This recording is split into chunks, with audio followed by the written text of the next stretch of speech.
Hey, good morning, everyone. It's your host here, Michael Rathburn, aka Fantasy Rath on Twitter, or known as Rath throughout the DFS industry. And this is the DFS Minute for April 29th, Wednesday morning. Excited to be here, excited to bring forth the show today. And, the original premise that we had for the DFS Minute concept was kind of doing an overview of what happened in the industry the previous night.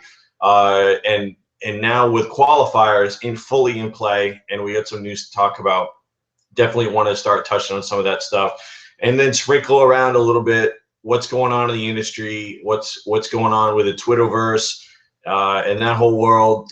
Some of the stuff that happened last night in baseball and daily fantasy baseball. A look ahead to today, and then we're gonna roll into the curve at 12 noon with Benny and Josh. Those guys put up a good show yesterday, and again, I hope that you're getting the good information that you need, and that's what we're looking to do here at Roto Curve.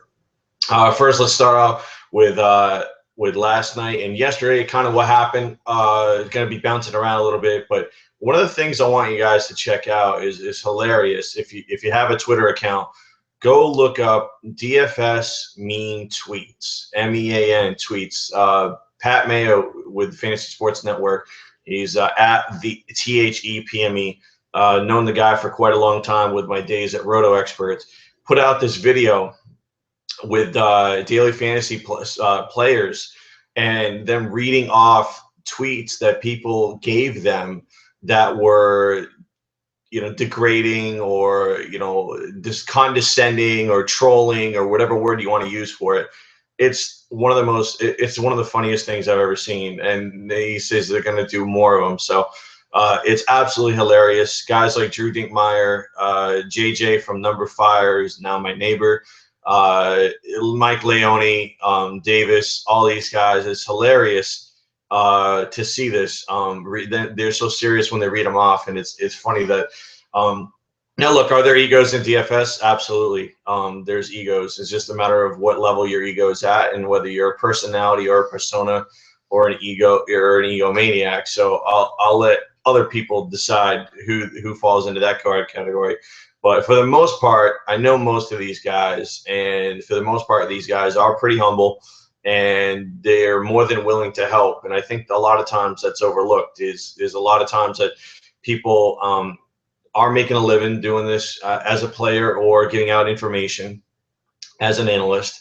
I hate the word expert. I hate the word tout, so I try to stay away from that. But sometimes we can't get away from it. But for the most part, they'll answer your questions, they'll answer your emails, they'll get in a chat room, they'll get in a forum, and they'll do a show, and they'll give out good advice and good information. So these guys are definitely, and most of it is free. Now, a lot of people do charge, the subscription services and projections and things like that, which absolutely, and I would recommend some of those guys to do it. But a lot of information they give out is free. So it's funny when people complain about the free information not working out. It's like, you got to remember that, a lot of times if you're hitting 55, 60% on this stuff, you're probably ahead of the curve. So, just remember that when a guy doesn't go 10 for 10 on his picks in a given night, or he goes 3 for 10 one night and he goes 8 for 10 the next night. So anyway, just check that out real quick. Industry news, DraftKings, and probably no surprise to people who follow DraftKings and what they do is they announced their Fantasy Baseball World Championships. And we got to the acronyms are a little bit the same from FanDuel and DraftKings, so I'm constantly having to write these things down. FBWC, Fantasy Baseball World Championship. That's DraftKings. Originally $3 million prize pool, 60 qualifiers. Now $4 million prize pool and 80 qualifiers. So very interesting. There was an issue as somebody said, well, how can they change the prize pool? Well, very easily they can change the prize pool because the contest hasn't been live. It's not posted. So they can add as many qualifiers and bump the prize pool up from what my estimation is without any issue. It's once a contest has actually been posted live is when you're not allowed to make adjustments to the contest. So I know there were some people out there asking if they could do that. Absolutely, they can do it, and they wouldn't be doing it if they couldn't. So just clarification on that. More DraftKings news. Eric Fisher from the Sports Business Journal, who does a great job over there, and he's starting to do a lot more daily fantasy sports coverage, and rightfully so. It's the hot buzz right now. is he put out something yesterday in regards to DraftKings and NASCAR, and there'd be a possible working relationship. I did hint at that last week when I talked about how they posted NASCAR fantasy in the lobby. No games have been posted yet. And they did bring on the former communications director from NASCAR onto DraftKings. So, for me, just speculating that there was a potential NASCAR deal, I don't think that was really going out on a limb all that much. And now to hear Eric Fisher saying that, hey, they're in negotiations, so things are pretty close, definitely not surprised at all. And hopefully you guys did hear that here first. So just my take on that. Excited about the potential of NASCAR and what that could bring into the daily fantasy sports industry. Again, another sport, more growth. We saw what happened with PGA. Now, we also saw what happened with soccer. Soccer hasn't really taken off, I think, maybe the way that people thought. But we have seen PGA explode. I think NASCAR has the potential of doing what PGA is. There's a huge base of NASCAR fantasy people and fans and players out there. It's a huge sport with a huge following, and if they have a relationship with NASCAR, they can now bring over a casual the NASCAR fans who don't play fantasy that now jump in and play daily fantasy NASCAR. So from that perspective, the market's huge, and I think this is going to be very interesting to see how it plays out. I'll talk about last night. FanDuel qualifier last night had a really epic sweat. Was fun and interesting to follow because some of the good guys in this industry, some of the good guys and the good players that have great attitudes and are always willing to help and are pure fans of the sport as well. Guys, Boggs Light is the guy that took it down, 81.25 points on FanDuel. He had a monster lineup. Pretty much loaded up, had a mini stack with the D-backs. I believe he also had some of the Braves thrown in there. Or no, actually he had the Cubs. He had the Cubs and he had the D-backs, I think, with Przinski, and put up a monster score, and he took it down last night. And the funny thing about Boggs is, one, he's a good guy, really good guy in the industry and really professional, always nice, good player too, very good player, probably underrated guy. And he's mostly known for hockey, but so Boggs lives in Southern California, where from my understanding, is a situation where you can't watch the Dodger games locally, or there's some issue with Time Warner. I don't know the specifics exactly, but I just know that there's a fight between the Dodgers and being able to watch them on a local market. And so anyway, he goes, hey, I got to go sweat this contest out because I can't watch the Dodger game at my house. I got to go to the sports bar, and I'm going to send you the bill. So I hit him back and I said, well, just make sure you get the loaded nachos, plug up the toilet, and send them a bill as well. So that's just me being sarcastic, little whatever you want to call me. But anyway, I totally get where he's coming from. But I thought it was going to be cool, the fact that he was going out there. And the ironic thing is, the guy that he beat that came in second place, who's Magic Sports guy, Kevin Adams, who's also another really good player in daily fantasy sports, does also live in Southern California and had Kershaw on the other side. So he was sweating the Kershaw with the Diamondbacks against a guy that was local, which was really cool. And that's what makes daily fantasy sports fun. I know I went on the Rath yesterday, the rant, and I kind of told you that was the one time I'm going to cover that topic, and I'm not going to cover it again because I'm not going to beat a dead horse. We may come back around again and visit it at a different issue, because I think I want to clarify a couple things, because there were some people that got after me yesterday and said that I was ragging on FanDuel for multiple entry, and that's not necessarily what I was doing. So I might clarify. I was really talking about live qualifiers and the ability not to satellite in the multiple entry abuse. So we'll put that to bed. But Magic Sports guy had a good night last night as well. Great to see him. His story is that I believe he won the Sirius XM salary cap challenge for football. And because of that, I believe John Hansen at fantasyguru.com reached out to him. And then Kevin started doing daily fantasy football over at fantasyguru.com. Now, he's not just a football guy. He does NBA, he does NBA, and he does obviously baseball. But I started noticing Kevin, he's been popping some big tournaments last year. He's been in some live finals. So he's a guy that we talk about, trusted sources in the industry. His stuff at fantasyguru.com, and he does a little bit of work over at fantasyinsiders.com. He's a guy that I like and I trust. And whenever I heard him on SiriusXM, last year during the football season with John Hansen, I made sure to bookmark when those segments were and go back and listen to them and take notes, because he was putting out really good stuff, and it was something that you definitely wanted to look at and take into consideration. So he's another guy that, again, fantasyguru.com, doing great football stuff, and I'm really excited about the explosion of content that is going to be coming forward, not only this season in baseball, but in NFL. I'm telling you right now, the daily fantasy sports content in the NFL this year is going to explode beyond anything that you would ever imagine. That's all I'm going to tell you, is that there's going to be a lot of very interesting mainstream content out there that's in the works right now. So just be tuned for that. It's exciting. In that FanDuel qualifier last night, other guys that were in third and fourth, another, Louis Cards hit third, and then M-Bomb 44 hit fourth, and two guys that have been playing for a long time. I know M-Bomb from my days at Daily Joust. We did a promotion with him. He's a very quiet guy, very private. But when I reached out to him to do the Beat the Expert promo with him on Daily Joust, he actually embraced it. We came up with a funny big bomb explosion avatar for him, pumped it up, promoted it. And those Beat the Expert contests on Daily Joust really did well. They were groundbreaking at the time. Nobody else was doing them. And basically, I would reach out to a different guy every week. We would do a Beat the Expert contest, or Beat the Pro, or Beat the User, whatever you want to call it. And it was a lot of fun. A lot of guys loved it, because if you beat that guy's score, you got some extra money, you got some extra bonus points. But also then you're playing in the tournament. It was a lot of fun as well. So again, I love seeing fun things in the industry. I know Fantasy Aces did a Beat Dan Bach promo a few weeks ago, and that was cool to see. A lot of guys jumped in. It's a great way to get people to play, have fun, get excited. Hey, I want to beat you. You want to beat me. That's what it's all about. That's what fantasy sports is all about. It's all about winning money and having bragging rights. So, from that perspective, I'd like to see more of that. Hopefully we'll see other sites do it, but they really haven't jumped in. But I think it's a fun way to get people involved and get people talking and get that buzz going. Over on DraftKings, a guy by the name of The Clone took down a couple of big tournaments last night.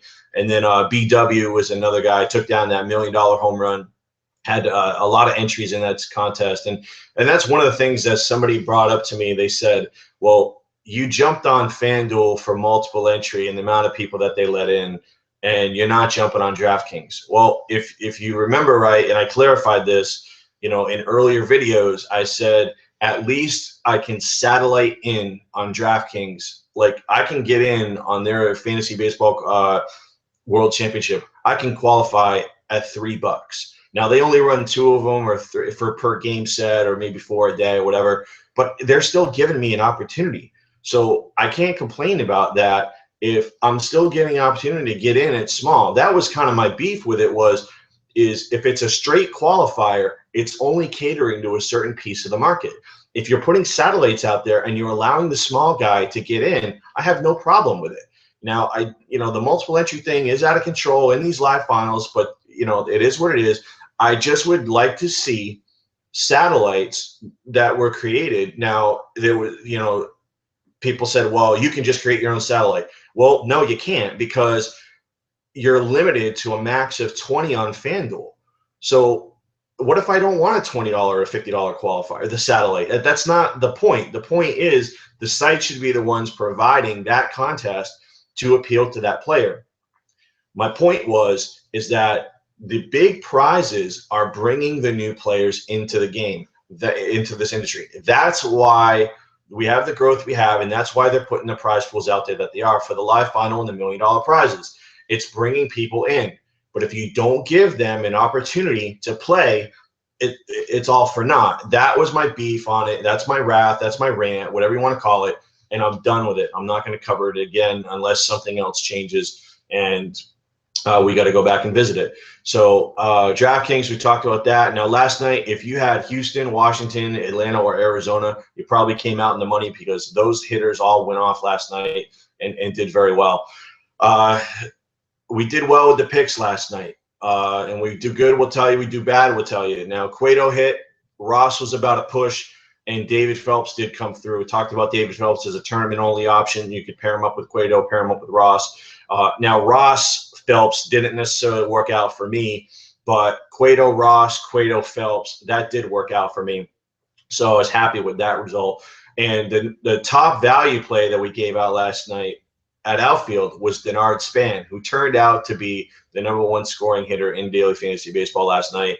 And yeah, a lot of people reached out on Twitter and said, "Hey, great call on Span." I'll tell you what, never expected that he was going to put up the monster numbers, but I thought that his salary was cheap because he hadn't played, just came back, and Tehran doesn't do very well against left-handed hitters for the most part.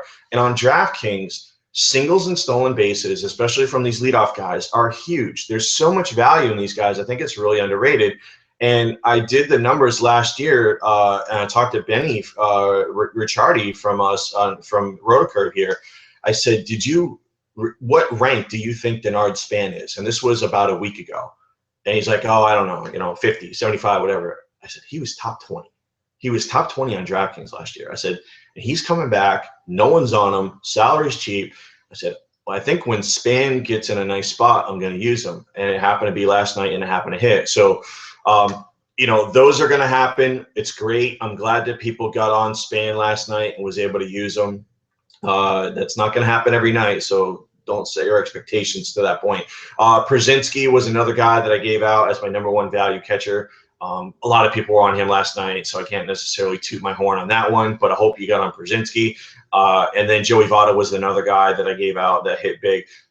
I ran down most of the picks that we gave out last night. I'm only trying to give out a value play and a top-tier play at each position. I'm not going to give you 3 or 4 guys from every single game and put out 60 players and then take credit when 3 of them hit. It just doesn't make any sense, and there's no credibility in that, in my opinion, and that's the feedback we've got from other people as well.